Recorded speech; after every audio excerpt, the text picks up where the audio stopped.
Sintesis protein dari DNA. Berikut ini adalah sel, unit dasar dari semua jaringan hidup. Dalam kebanyakan sel manusia, ada struktur yang disebut dengan nukleus. Inti berisi gen-gen. Pada manusia, gen dibagi menjadi 23 pasang kromosom. Setiap kromosom mengandung untaian panjang DNA, tersusun erat di sekeliling protein yang disebut dengan histon. Dalam DNA ada bagian yang disebut dengan gen. Gen-gen ini berisi petunjuk untuk membuat protein. Ketika gen diaktifkan, enzim yang disebut RNA polimerase menempel pada awal gen. Bergerak di sepanjang DNA membuat untaian mRNA dari basa kosong yang ada di dalam nukleus. Kode DNA menentukan urutan basa kosong yang akan ditambahkan ke dalam mRNA. Proses ini disebut dengan transkripsi. Messenger RNA. Sebelum messenger RNA dapat digunakan sebagai template untuk produksi protein, perlu diproses. Ini melibatkan menghapus dan menambahkan bagian dari RNA.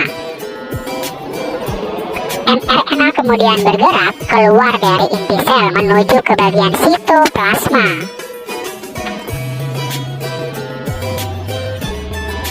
Pabrik protein dalam sitoplasma disebut dengan ribosom, mengikat mRNA. Ribosom membaca kode mRNA untuk menghasilkan rantai yang terdiri dari asam amino. Ada 20 jenis asam amino. Molekul RNA transfer membawa asam amino ke ribosom. Ketiga basa menyusun mRNA dibaca sekaligus. Ketiga basa dibaca, sebuah RNA transfer memberikan asam amino yang sesuai. Hasilnya ditambahkan membentuk rantai dari asam amino. Setelah asam amino terakhir telah ditambahkan, rantai asam amino terlipat ke dalam bentuk 3D untuk membentuk protein. Terbentuklah protein. Sintesis protein adalah proses pembuatan molekul protein oleh sel yang melibatkan DNA, RNA, dan berbagai enzim. Pada sel prokaryotik, proses sintesis protein terjadi di sitoplasma. Nah, kemudian sementara itu pada sel eukaryotik, proses ini berawal di nukleus untuk membuat transkripsi dan akan menjadi transkripsi atau mRNA. Tahapan sintesis protein di sel ini berlanjut saat mRNA menuju ribosom untuk diterjemahkan, kemudian menjadi molekul protein polipeptida. Nah, kemudian tahapan sintesis protein itu terbagi menjadi dua, yaitu transkripsi dan proses translasi. Nah, kemudian tapi pada sel eukaryotik, transkripsi itu terjadi dalam nukleus, sementara translasi terjadi di ribosom yang terdapat pada sitoplasma. Kedua proses ini dapat diringkas menjadi DNA, kemudian menjadi RNA, kemudian menjadi protein. Nah, asam amino diperlukan karena untuk melakukan tahapan sintesis protein ini. Karena dengan serangkaian proses biokimia, sebagian asam amino dapat diproduksi oleh tubuh dari sumber karbon seperti glukosa, kemudian sebagiannya lagi dapat diperoleh dari makanan yang kita konsumsi sehari-hari. Proses yang pertama adalah proses transkripsi, di mana urutan sintesis protein yang pertama adalah transkripsi. Proses ini merupakan tahapan sintesis protein di mana informasi dalam untai DNA akan disalin ke dalam molekul baru yang disebut messenger RNA atau mRNA. Kemudian DNA menyimpan materi genetik sebagai referensi atau cetakan di dalam inti sel. Sementara itu, mRNA dapat dianggap sebagai salinan dari buku referensi karena di dalamnya membawa informasi yang sama dengan DNA. Akan tetapi, informasi pada mRNA tidak digunakan untuk penyimpanan jangka panjang dan dapat dengan bebas dibawa keluar dari nukleus.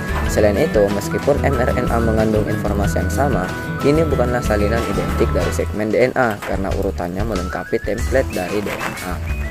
Nah, kemudian proses transkripsi dilakukan oleh enzim yang disebut dengan RNA polimerase dan sekelompok protein yang disebut faktor transkripsi.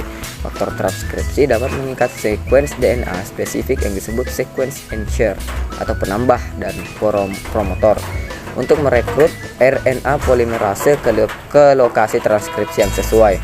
Proses transkripsi dalam sintesis protein terdiri dari 3 tahap, yaitu inisiasi atau permulaan, elongasi atau pemanjangan, dan terminasi atau pengakhiran rantai mRNA.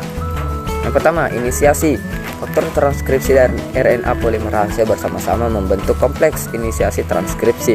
Kompleks ini akan memulai transkripsi, lalu RNA polimerase memulai sintesis mRNA dengan cara mencocokkan basa komplementer dengan untai DNA asli.